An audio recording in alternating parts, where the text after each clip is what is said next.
I drove north for hours, watching the world thin behind me. The further I went, the smaller the towns became, until they weren't towns anymore, just gas stations clinging to lonely highways, motels with neon signs buzzing like dying insects, and then nothing at all. That was the point. I needed to get away.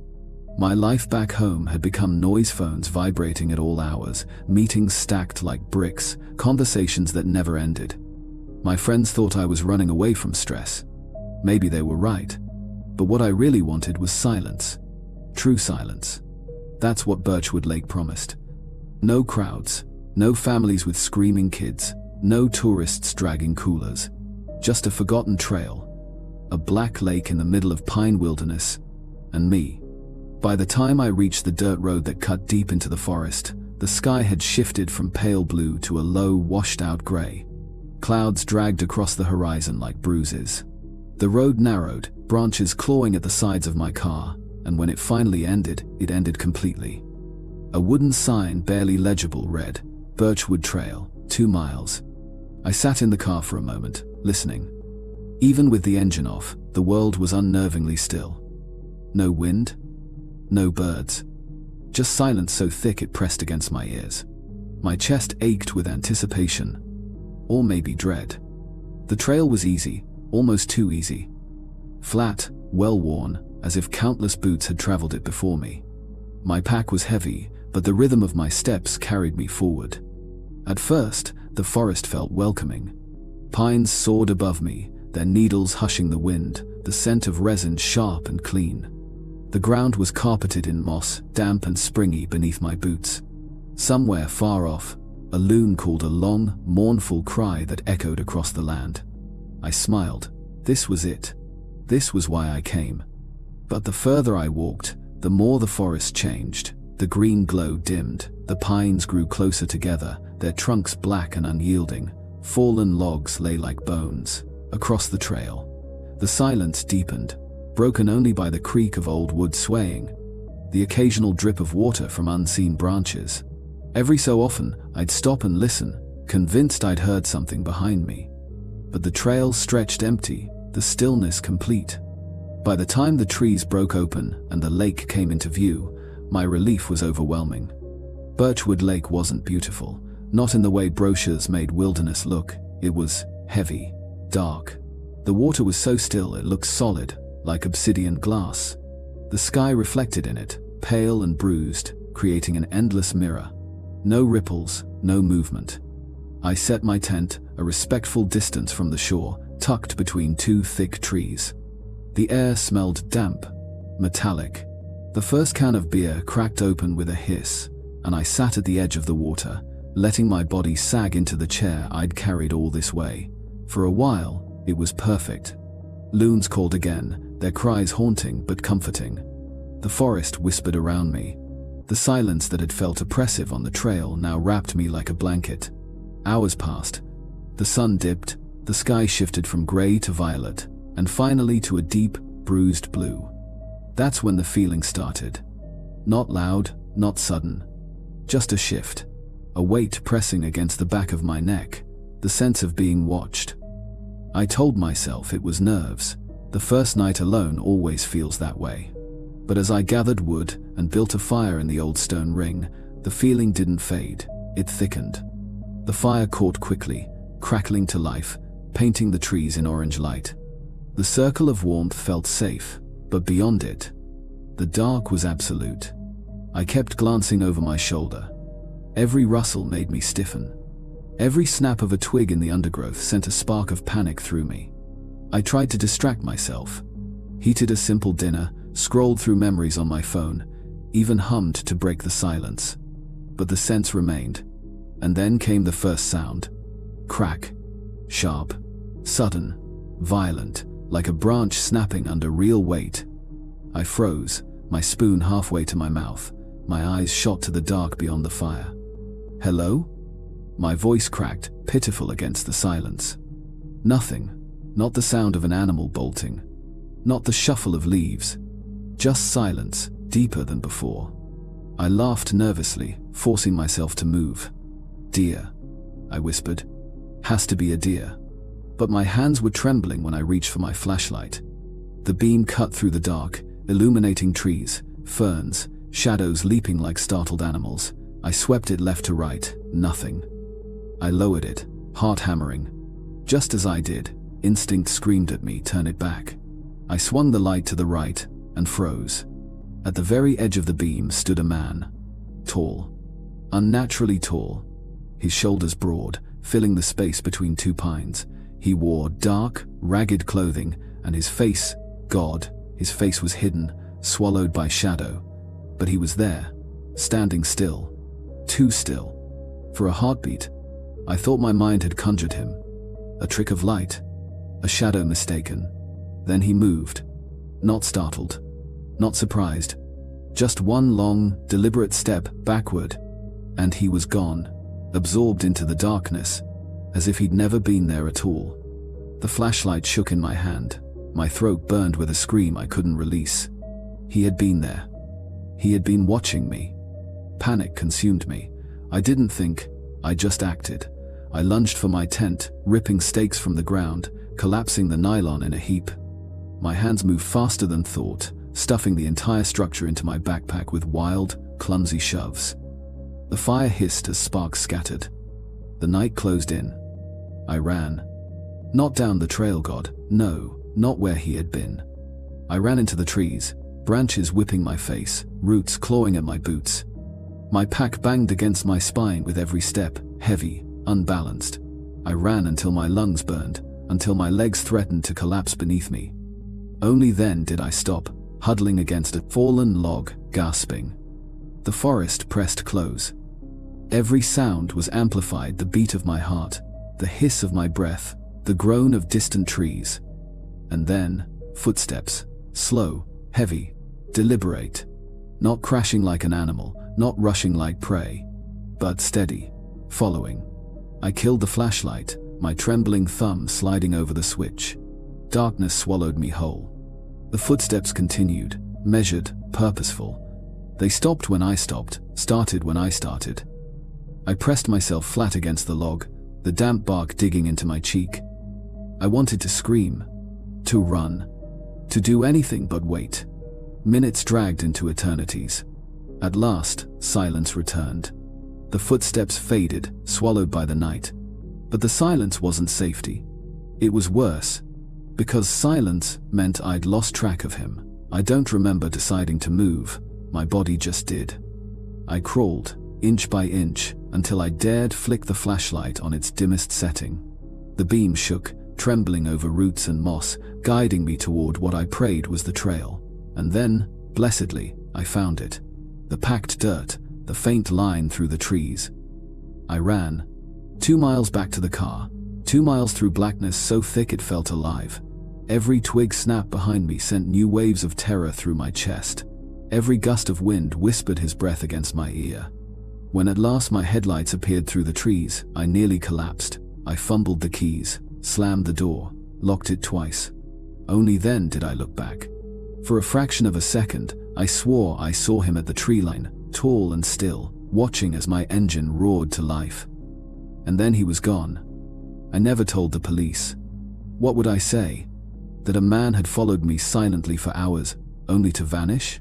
But the memory clings. The forest doesn't feel free anymore. It doesn't feel safe. When I camp, I feel it again, that weight on the back of my neck, the prickling of unseen eyes. Because the truth isn't that I imagined him. The truth is that he was real. And, worse, he was patient.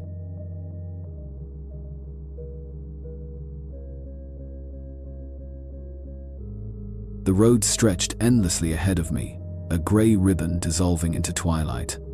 I'd been driving for hours, miles of pine forest, empty farmland, and the occasional rusted-out barn leaning toward collapse.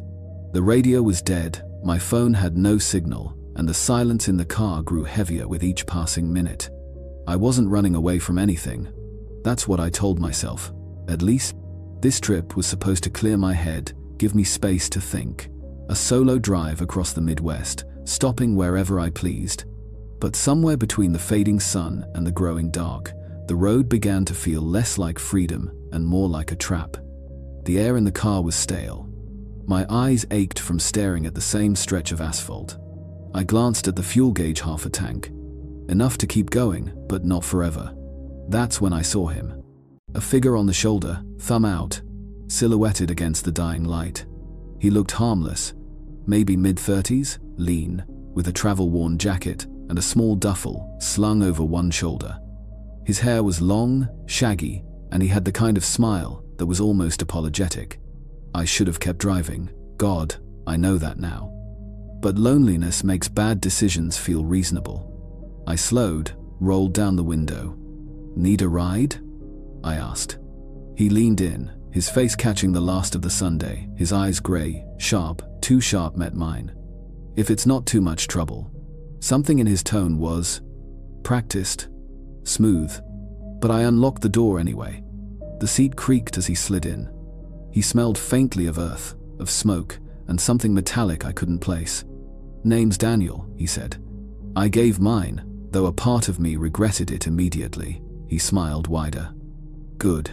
Now we're not strangers." At first, it was easy conversation. Where I was headed, where he was headed, though his answers were vague. "North," he said. "Always just north." He asked about my family, my job, my life. Not in a normal way. His questions were precise, pointed, as if he was dissecting me. When I tried to turn it back on him, he chuckled. "Nothing worth telling," he said. "I like hearing about other people better." Every time I spoke, his eyes flicked toward me, sharp and attentive, like a predator studying movement. He laughed at the right times, nodded in all the right places, but it wasn't natural, it was calculated. The road stretched on, the dark thickening around us. The headlights carved out a narrow tunnel of visibility, everything beyond swallowed in black. And still, he kept talking. It was subtle at first. A story about a friend of his who'd gone on a road trip alone, who never came back. A comment about how easy it is for accidents to happen on empty highways. Then his questions grew sharper. "Don't you ever get the feeling you're being followed? Do your friends even know where you are right now? If you disappeared tonight, who would notice first?" I laughed nervously, brushed it off. "Dark conversation, man." But his smile never wavered. "The dark is honest," he said softly. The way he said it made my skin crawl. After an hour, the GPS showed a turnoff ahead, a smaller road cutting through the woods, supposedly shaving time off the route. I almost missed it, but Daniel leaned forward, pointing. "Take that one," he said. I frowned. "How do you know?" "Just trust me," he murmured. Shortcut. Something in me resisted, but my hands betrayed me. Turning the wheel, the asphalt narrowed, cracked, swallowed by trees pressing close on either side. The forest loomed, shadows slipping between trunks. The silence in the car grew unbearable. Even the engine sounded muffled, like the trees themselves were listening. Daniel leaned back, stretching. "You ever think about fate?" he asked casually. I gripped the wheel tighter. "Not really." "You should," he said. "It's strange, isn't it? Two lives intersecting by chance. But what if it isn't chance?" His voice lowered. "What if you were always meant to pick me up?" I forced a laugh. "That's one way to look at it." He turned, his eyes glinting in the dim light. "It's the only way." The weight in my chest deepened. I told myself he was eccentric, maybe lonely. But deep down, I knew something was wrong. He began dropping details he shouldn't know. The town I'd left that morning, the fact I'd stopped for gas in a place with a broken vending machine, the exact color of the blanket folded in my trunk. I hadn't told him any of this. My knuckles whitened on the wheel. "How do you?" He smiled slowly. "You told me." "I didn't. Not with words," he said, tapping his temple. "People give away more than they think." The air in the car felt poisoned. Every breath burned. The forest road twisted endlessly. No signs, no exits. My GPS froze, the signal gone. Daniel hummed softly beside me, a tune I didn't recognize. Each note crawled under my skin. Finally, I snapped. "What do you want from me?" He tilted his head. "Want? No. I don't want. I just adjust." "Adjust what?" People. Choices. Paths. He leaned closer, his whisper brushing my ear. Sometimes, all it takes is a push. I nearly swerved off the road. The trees thinned suddenly, revealing an old rest stop, a cracked lot, a sagging picnic table, a bathroom shack barely standing. "Stop here," Daniel said. "Number." His voice sharpened. "Stop." Against every instinct, I braked. The car idled, headlights spilling weakly over broken concrete. Daniel unbuckled slowly, his smile stretching unnaturally wide. "This is where we part ways. For now." He opened the door, but before stepping out, he leaned in, close enough that I felt his breath on my cheek. "Remember," he whispered, "you didn't pick me up. I picked you."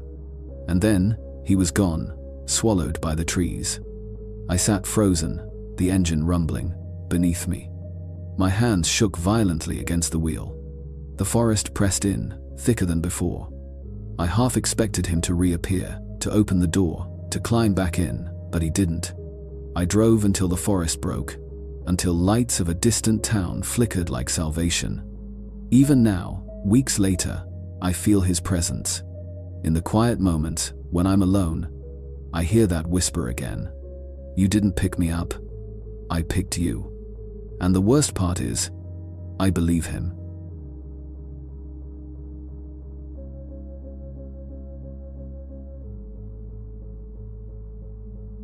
The drive should have been comforting. 2 brothers, 1 highway, and a borrowed weekend in the woods.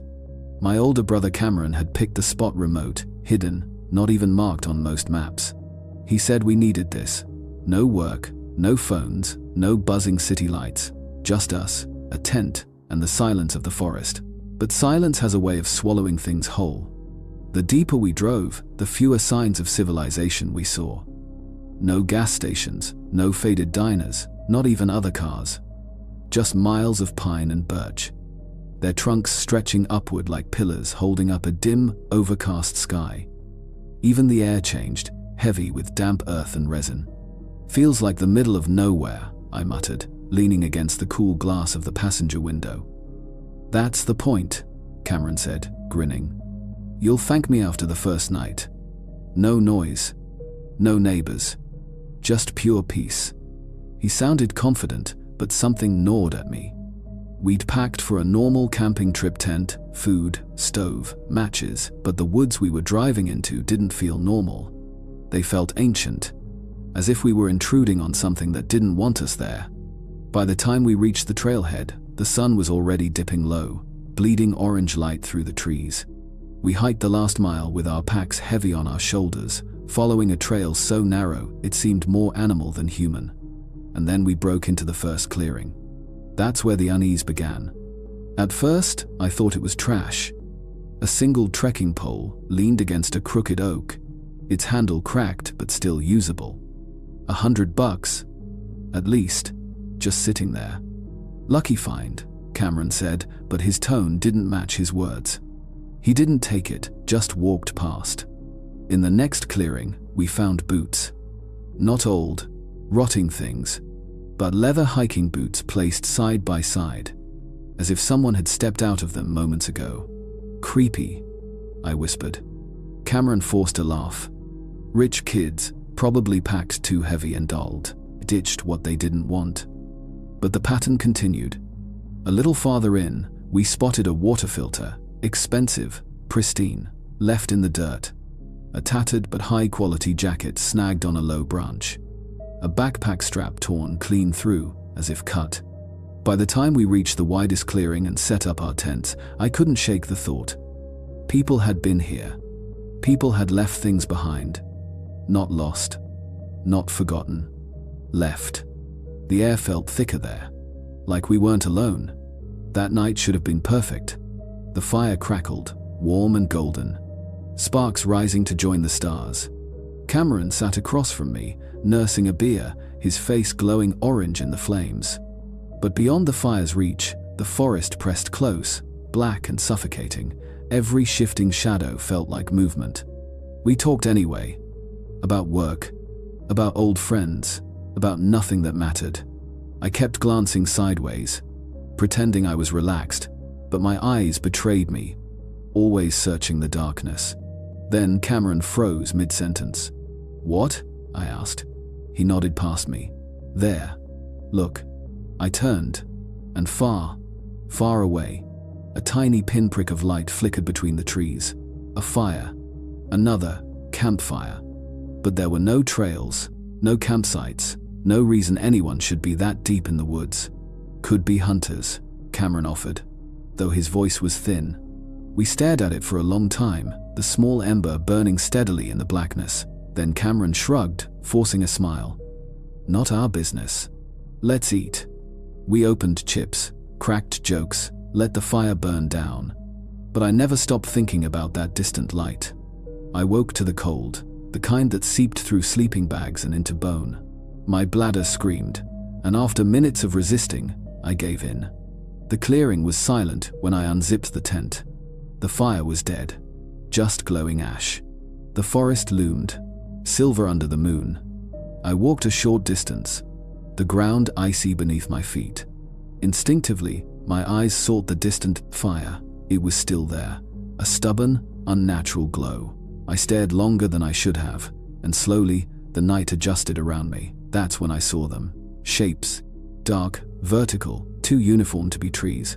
Dozens of them, standing in a wide arc between our camp and that distant flame. They weren't moving.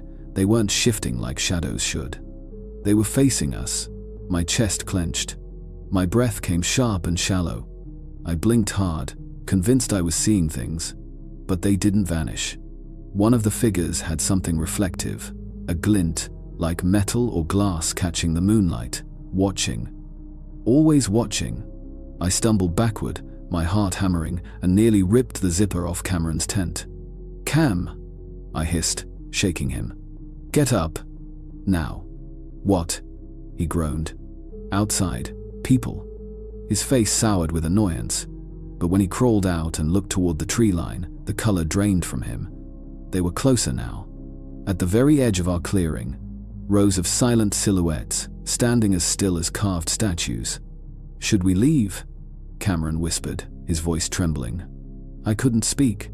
I just nodded. We didn't pack. We didn't grab food or gear or even our sleeping bags, just wallets, keys, nothing else. We fled. The trail was a blur, our headlamps bouncing, branches clawing at our arms.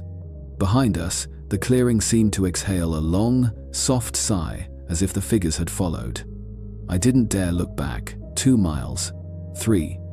We didn't stop until the car was in sight, the forest road stretching pale and empty in the moonlight. We drove in silence, hands shaking on the wheel. Neither of us spoke until we reached town. The police listened with polite disbelief. A ranger promised to check the site. "Probably trees," the officer said, his pen tapping lazily on the desk. "The woods can play tricks at night." But they weren't trees. They weren't tricks. I see them still, not in the woods, but in memory. A wall of silent figures, watching, waiting. And sometimes, when I close my eyes, I see the scattered gear again. The boots, the jacket, the water filter.